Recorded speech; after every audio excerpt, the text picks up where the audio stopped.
Buenos días, hermanos, buenos días, queridos hermanos, querida iglesia. Buenos días. ¿Cuánto deseáramos directamente dar este saludo? Pero ahora de manera indirecta lo hacemos llegar y mi esposa y yo llegamos a ustedes con un cariñoso saludo. Quizá Dios quiera permitirnos que no pase tanto tiempo para poder saludarnos entre nosotros como tantas veces lo hemos hecho en la casa del Señor. Bueno, ahora en nuestros hogares deseamos que Dios reine en sus corazones y su paz sea una experiencia cotidiana para ustedes. Voy a invitarles a orar, hermanos. Padre Celestial, gracias te damos porque nos permites a esta hora el poder exponernos a tu palabra. Después de haberte adorado, hoy nos presentamos delante de ti para escuchar tu voz. Permítenos, oh Dios, que en medio de nuestras limitaciones, deficiencias, podamos adentrarnos al mensaje que tú quieres transmitir para nuestras vidas, para nuestros corazones. Y concédenos, oh Dios, que esta palabra tuya sea atesorada en cada uno de nosotros y así podamos gozosos ver un panorama futuro glorioso. En el nombre de Cristo Jesús te lo pedimos. Amén. Amén. Amén. Pues hermanos, ya estamos listos aquí ahora con el pasaje que ya han leído en el tiempo de adoración. Y me refiero a la primera carta de San Pedro, en el capítulo 1. Hemos de considerar algunos versículos. Los primeros, después del 3, 4, 5, esperamos exponerlo ahora. Y quiero decirles que estamos en una porción muy propia para circunstancias difíciles, pero con sus características muy claras y definidas. Los versículos del 3 al 12 de este primer capítulo del apóstol San Pedro tiene que ver con una composición literaria muy hermosa. Tiene que ver con un canto de alabanza, de los versículos 3 al 12. Un canto de alabanza. Y este canto de alabanza tiene un nombre, pues debiera ser un tanto conocido. Si no lo es, pues podemos conocerlo ahora. Es una eulogia. Eulogia es la palabra que se usa para estos cantos. Para estos cantos de alabanza, decimos, la palabra eulogia. Y para que no se les olvide, tomen en cuenta que tiene dos consonantes, L y G, y las 5 vocales que tenemos. Así es que estas son las palabras pequeñas que incluye 5 vocales, las 5 diferentes vocales. Así tal vez se acuerda, eulogia. ¿Y por qué quisiera que se acordara? Bueno, porque resulta ser que este es un concepto muy conocido en el Nuevo Testamento, en el Antiguo Testamento también, de manera especial en el Nuevo Testamento y en las cartas, más específicamente en las cartas, hermanos, y de una manera muy especial en Apocalipsis, porque hay esos cantos de alabanza. Una de las cosas que lamentablemente sucede es que Apocalipsis no se le puede apreciar pues como debe ser, pues está redactado con una literatura conocida como apocalíptica, pero esta incluye una y otra y otro canto más. En otras palabras, el Apocalipsis en un alto porcentaje son puros cantos que hay de alabanza. Y desde ahí ya podrán entender ustedes que ha habido errores o descuidos que ha llevado a muchos a verlo de otra manera. También tiene otras aplicaciones, desde luego. En algunas versiones, lamentamos que en la Reina Valera no, en las 60, pero en otras versiones sí, en casi todas las versiones van a encontrar los cantos de Apocalipsis con un tipo diferente de letra, a veces con letra cursiva o de otro tipo. Pero lo cierto es que están marcados todos esos cantos de alabanza, todas esas eulogias. ¿Está bien? Y aquí tenemos nosotros uno de estos. Lo otro también que quisiera decir, además de lo que ya he referido de Apocalipsis, que lamentamos eso, también lamentamos que nosotros pasamos por alto tantos cantos hermosos que hay aquí en el Nuevo Testamento, en las cartas. Porque no solo es el de Filipenses 2, que tal vez desde jóvenes lo han escuchado, y hasta un canto especial hay para eso, donde se alaba al Señor Jesucristo. Bueno, pero hay tantos cantos, hermanos, y aquí nos encontramos con uno. Ya les he referido algunos en Éfeso para la iglesia, ¿sí? Pero ahora aquí encontramos en la primera carta de San Pedro un canto de alabanza, una eulogia.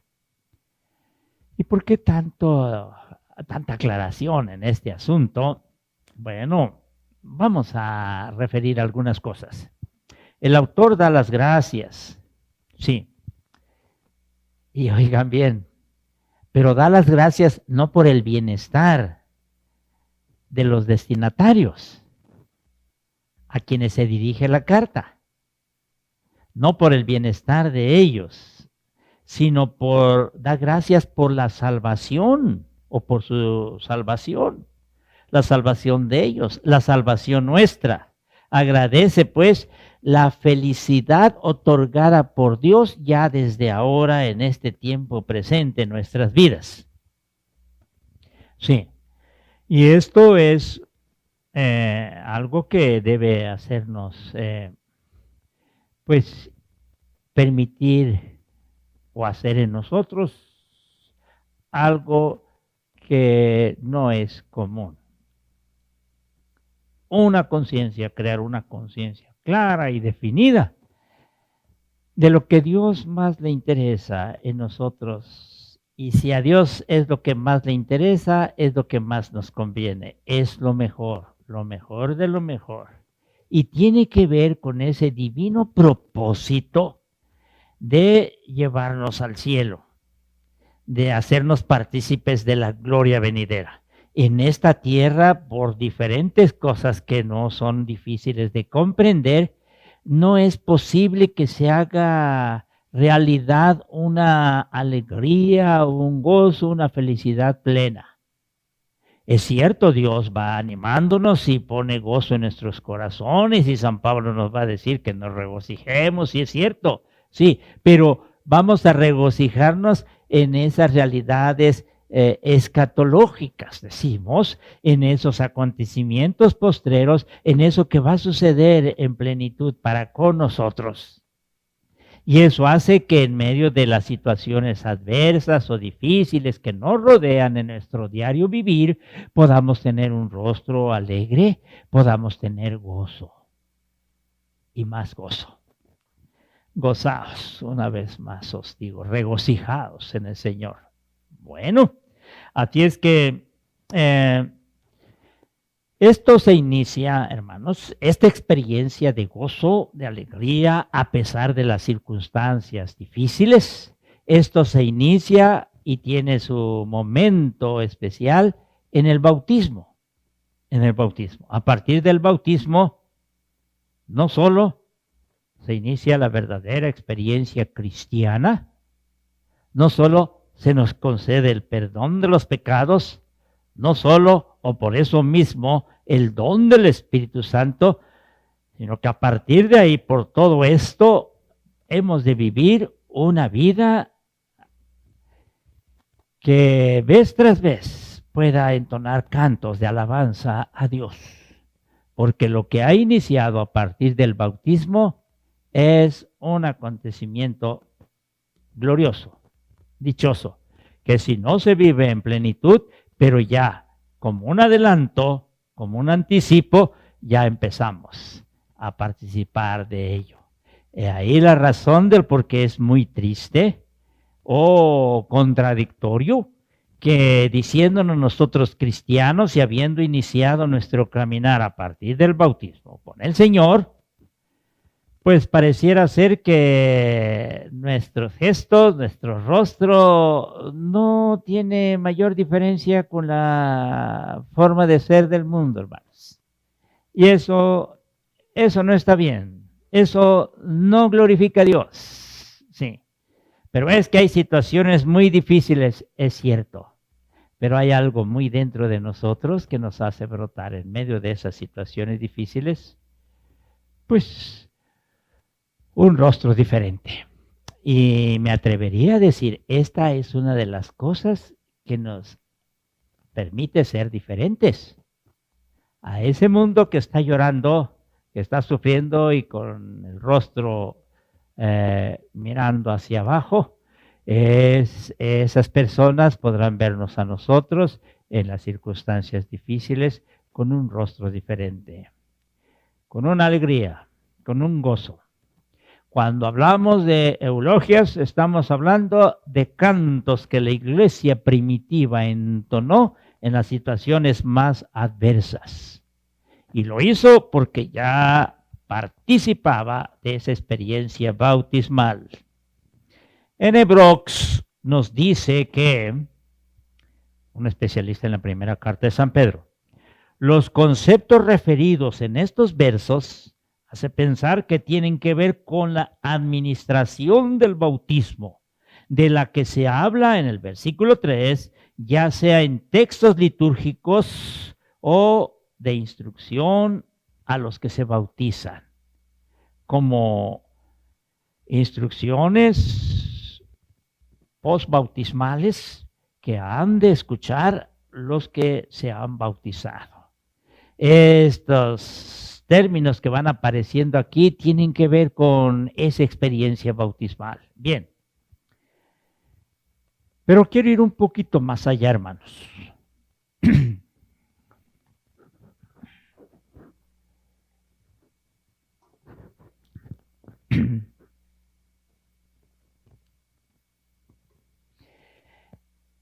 La iglesia en sus primeros siglos nos dio un testimonio que habla de esto precisamente. La iglesia primitiva se caracterizó por eso, y en los momentos difíciles de persecución, que fueron aproximadamente unos 200, 250 años, varió de acuerdo a los lugares, pero si lo iniciamos por allá en el año, ya no digamos cuando Esteban, allá en el año 50, 60, cuando la persecución nerónica, cuando se entiende San Pablo y San Pedro sufrieron el martirio, y vayamos avanzando ya por el año 90 y un poco más con la persecución del emperador Domiciano, y así, y así. Se sigue la historia, una historia que la iglesia fue experimentando, una historia que fue escribiendo, pero en muchas ocasiones lo fue escribiendo con sangre. Se dice así. Ahí la razón del por qué los mártires, y agradecemos a Dios porque se han conservado tantos martilogios que nos relatan la forma de cómo fueron sacrificados nuestros primeros hermanos. Esos martilogios nos hacen recordar cuántos mártires hubieron. Y no solo Ignacio de Antioquía, Policarpo de Esmirna, Justino mártir, no, muchos, hasta llegar allá por el 325, cuando en esos tiempos se da la conversión del emperador Constantino. Ya los que no sufrieron estas experiencias difíciles fueron los últimos padres de la iglesia primitiva o de la patrística, como lo conocemos comúnmente. Ya no, ya Agustín de Hipona, Ambrosio de Milán, ya no vivieron esto. Juan Crisóstomo, aunque él fue todavía rechazado 2 ocasiones y murió en el segundo exilio que vivió, ya no. Tampoco Jerónimo, el autor de la Vulgata Latina. Bien, Hermanos, todavía siguieron después tantas situaciones difíciles, a tal grado que nos alcanza hasta ahora, hasta nuestros días. Pero si algo se dio desde el principio hasta ahora, para los cristianos, es que siempre tuvieron cantos preciosos como estos, eulogias. Ahora se darán cuenta por qué estoy tomando este tiempo. Siempre tuvieron esos cantos hermosos, basados en la santa y divina palabra de Dios. Cantos que a través de la palabra se nos enseña. Cantos que van más allá de lo que comúnmente nosotros podemos componer. Y qué bueno que se compongan alabanzas al Señor, siempre y cuando no sean aquellas que hasta se ridiculizan algunos conceptos teológicos y cristianos. Pero no, alabanzas, qué hermoso. Pero hay tantas alabanzas en el Nuevo Testamento que nosotros deberíamos gozarnos. Y una de ellas es la que encontramos aquí. Y como para referirlo, y yo los invito, hermanos, que estas porciones ustedes vayan leyéndolo y quienes tengan esa retentiva, qué bueno que se lo vayan memorizando. Estos versículos, así como hemos memorizado tantos salmos en iglesia, al menos 15, decimos de memoria, y otras tantas oraciones, así también estas porciones del Nuevo Testamento, y podamos decir, bendito el Dios y Padre de nuestro Señor Jesucristo. Así, que según su grande misericordia nos hizo renacer para una esperanza viva, sí, por la resurrección de Jesucristo de los muertos. Y continúa expresándose, hermana, para una herencia, oigan bien, incorruptible, una herencia incontaminada, inmarcesible. Algo que expresan estas palabras son cuestiones que difícilmente las vamos a poder decir nosotros. Y luego termina diciendo este versículo, reservada en los cielos. ¿Para quiénes? Para nosotros, dice el autor sagrado, para vosotros, para vosotros, para vosotros. Que sois guardados por el poder de Dios, oigan bien, que sois guardados por el poder de Dios mediante la fe. Y aún más, qué hermoso lo que sigue, para alcanzar la salvación que está preparada para ser manifestada en el tiempo postrero. Y continúa, llega hasta el 12, pero bueno, lleguemos al 5, hasta aquí, hasta aquí.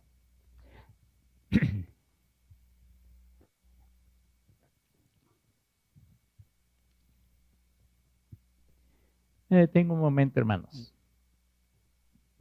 para decirles que pues doy gracias a Dios porque Dios, sabiendo de las situaciones nuestras, de nuestro contexto existencial, de nuestro diario vivir, Dios ha querido hacer provisión para que en medio de todas estas situaciones difíciles podamos nosotros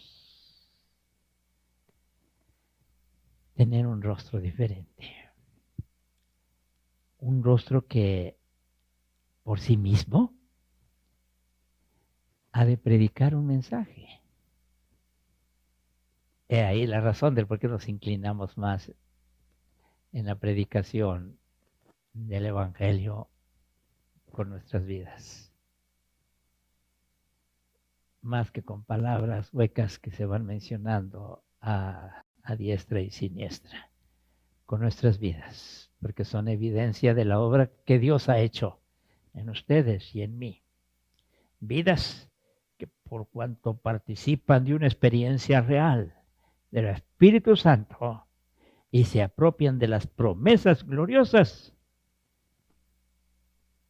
se levantan para mostrarse con un rostro diferente en este mundo que cada vez va desmoronándose. Veamos.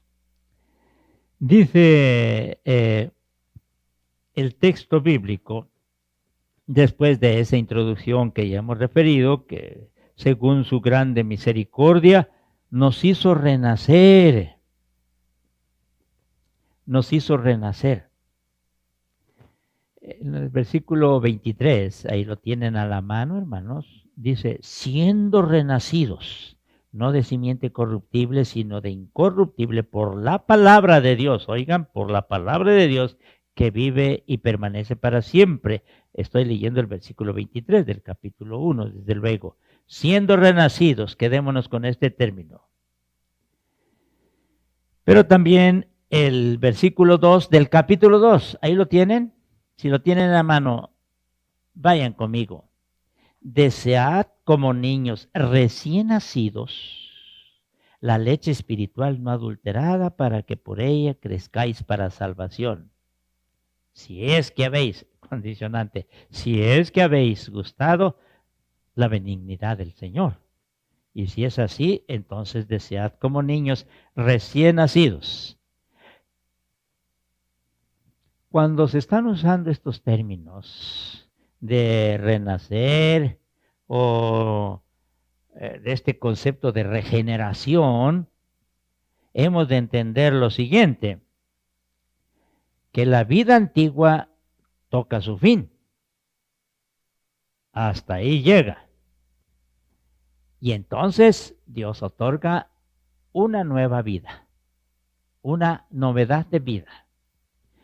Y en ese renacer ha de darse el inicio de un caminar dentro de un contexto divino, en una comunión con el Señor Jesucristo, que permita verdaderamente hablar de una novedad de vida, algo nuevo. Y como decimos en la conversión, algo inédito, nunca antes visto, no conocido. Cabe aclarar que la imagen regenerados no se refiere lo que en otros pasajes es común. Y quiero aclarar bien aquí también.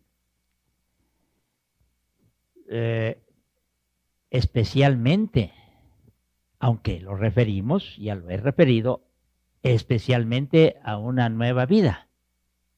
Porque hay algo más. O por cuanto se participa de esta nueva vida, aquí la regeneración tiene que ver con una esperanza viva.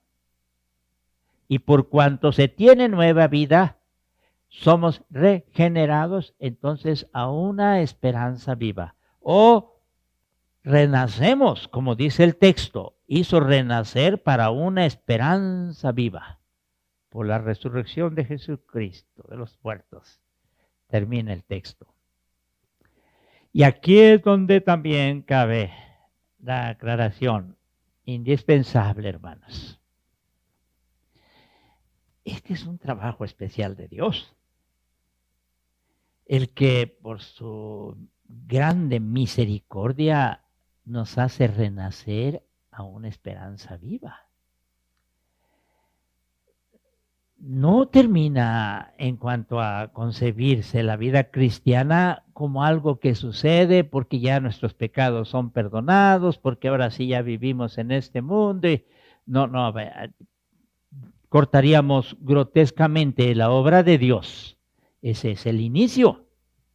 Por eso querí citar a un erudito para decirles que son concepciones bautismales, postbautismales las que se están dando aquí. Bien, a partir de ahí, hermanos, ya podemos nosotros entonces hablar de una esperanza viva. No es una esperanza muerta, no es una esperanza que por alguna circunstancia va a dejar de ser, no es una esperanza que debido a los momentos difíciles nos cierra el cielo y deja de... No, es una esperanza viva. Y la esperanza viva está por encima de las circunstancias difíciles que se puedan vivir. La esperanza viva es la que permanecerá hasta que se nos dé franca entrada al cielo. Dios en su bendita misericordia, dice el texto, en su grande misericordia, nos hizo renacer para una esperanza viva. Para eso, para tener una esperanza viva. Luego entonces, la esperanza es algo esencial en nuestra experiencia cristiana.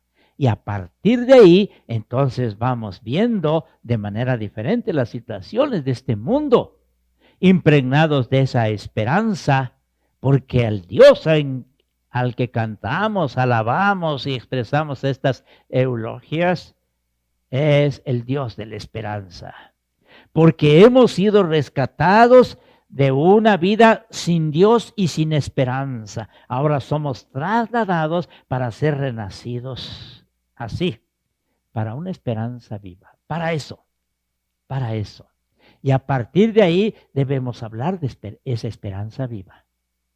A veces hablamos de tantas cosas, hermanos, y pareciera ser que nos ahogamos con las cosas de la vida presente y no somos capaces de hablar de una esperanza viva. Algo que cada vez la vamos viendo más cerca.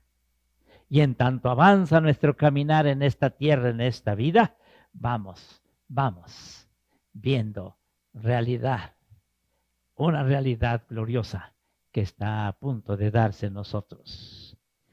Para una herencia, dice, para una herencia incorruptible, incontaminada e inmarcesible. Este es un texto que se conoce bastante bien. Ya creo que varios de ustedes. Pero esto es algo a lo que nos referimos cuando abrimos nuestros ojos y vemos ese horizonte glorioso, como hemos dicho. Porque esta herencia está reservada en los cielos, allá, en los cielos. No aquí en la tierra, hermanos. Y si hay cosas que vemos que no se dan aquí en la tierra, la bendita palabra de Dios no nos ha dicho que todo eso se va a dar acá. La herencia, y no necesitamos explicar mucho estos conceptos, y no hay mucho tiempo para hacerlo, pero esa herencia, hermanos, esa herencia está en los cielos, está en los cielos. Cuando era niño, una ocasión, le decía a mi hermano, él no era creyente, es que tú debes hacer tesoros en el cielo. Y él me quedó mirando. Mira, aquí tengo un peso, creo que me decía. Te lo voy a dar. Mándalo en el cielo, allá para que empieces a ahorrar. Le doy gracias a Dios porque mi hermano se convirtió y fue una bendición su vida. Y él ha de participar plenamente de esto, hasta donde yo pude ver. Bien. Reservada en los cielos para vosotros. Ahí está. Estas cosas que Dios ya ha hecho, que está preparando, que como les decía la vez pasada, está reservada. Ahí. Nadie la puede tocar. Nadie la puede robar. Sí. Porque ni ladrones hurtan, dice el texto bíblico al versículo que decía o a las palabras que decía. Sí, ni minan, ni hurtan, ni la polilla, ni nada le hace daño. No, está en los cielos. Y continúa, dice, reservada en los cielos para vosotros, pero esto que viene, que sois guardados. Y bendigo a Dios, porque Él, si nosotros hemos decidido seguir a Jesucristo, corre por cuenta de Él que hemos de ser guardados, porque dice, porque sois guardados por el poder de Dios. Así, por el poder de Dios, mediante la fe, desde luego. Para alcanzar, somos guardados para alcanzar la salvación. Así. La salvación que está preparada para ser manifestada en el tiempo postrero. Y aquí está hablando de esa salvación plena. Y aquí está hablando no de la experiencia presente, pero esta experiencia presente nos permite tener un fundamento para ver algo glorioso que ha de darse. Esta experiencia presente es algo que todavía no nos muestra lo glorioso que ha de ser el día de mañana, la experiencia presente, con todo lo que puede representar, ya es un anticipo, pero la plenitud está ya, preparada para ser manifestada en el tiempo postrero. Y quiero terminar esta ocasión de esta manera, hermanos. Quisiera invitarles a ustedes y decirme a mí mismo, a través de estos textos que hemos de estar exponiendo, qué bueno es que tengamos una apertura diferente. Insisto, que no veamos nada más nuestro alrededor. Y como les he dicho, que no nos ahoguemos en este presente. Que tengamos la dicha basada en estos preciosos textos.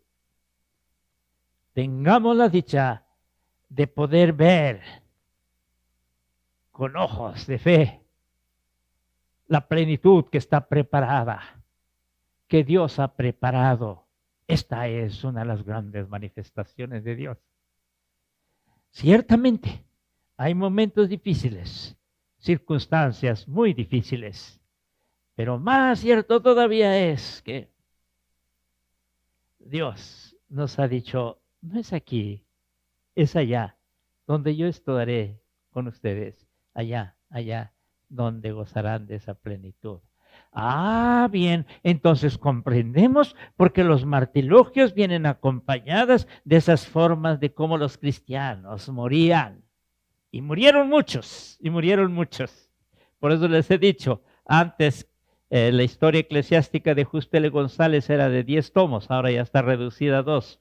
Es la misma, pero más pequeña la letra. Pero en el primer tomo decía, lo tituló él, la historia de los mártires, que iba del 1 hasta el 400, la historia de los mártires. Pero en la portada tiene una pintura preciosa que dice, se dice así, Acacio y los 10,000 mártires. Fueron miles y miles. Y todos ellos, viendo al invisible, gozándose dichosamente, aún en los momentos más críticos y más difíciles. Ellos nos enseñaron de esto que ahora ustedes y yo debemos aprender. No nos ahoguemos en las circunstancias difíciles del tiempo presente. Nuestro rostro ha de decir en quién creemos y las promesas de las que somos partícipes. Promesas gloriosas que nosotros ha de manifestarse. Padre, bendito seas, porque la obra tuya se ha iniciado. El final es algo maravilloso. Permítenos, oh Dios, que estas porciones puedan llevarnos a animar nuestros corazones y enfrentar las circunstancias difíciles. Sabemos que la gloria venidera que nosotros ha de manifestarse, sí, no es comparable a las situaciones difíciles que hoy vivimos. Bendice a tu iglesia, sí, Señor. Bendice a quienes escuchan y puedan apropiarse de ellas si verdaderamente entregan sus vidas a ti. Gracias, Padre, en el nombre precioso de Cristo Jesús. Amén.